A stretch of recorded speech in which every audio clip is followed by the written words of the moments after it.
kandidato. Hindi po naman totoo yun.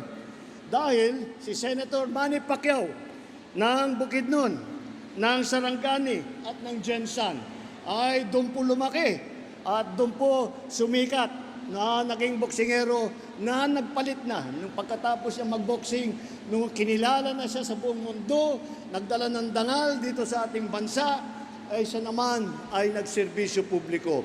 At siya, doon naman siya galing sa Mindanao. Kasama din po si Erwin Tulfo. Si Erwin Tulfo po ay taga Davao at sa Sulu.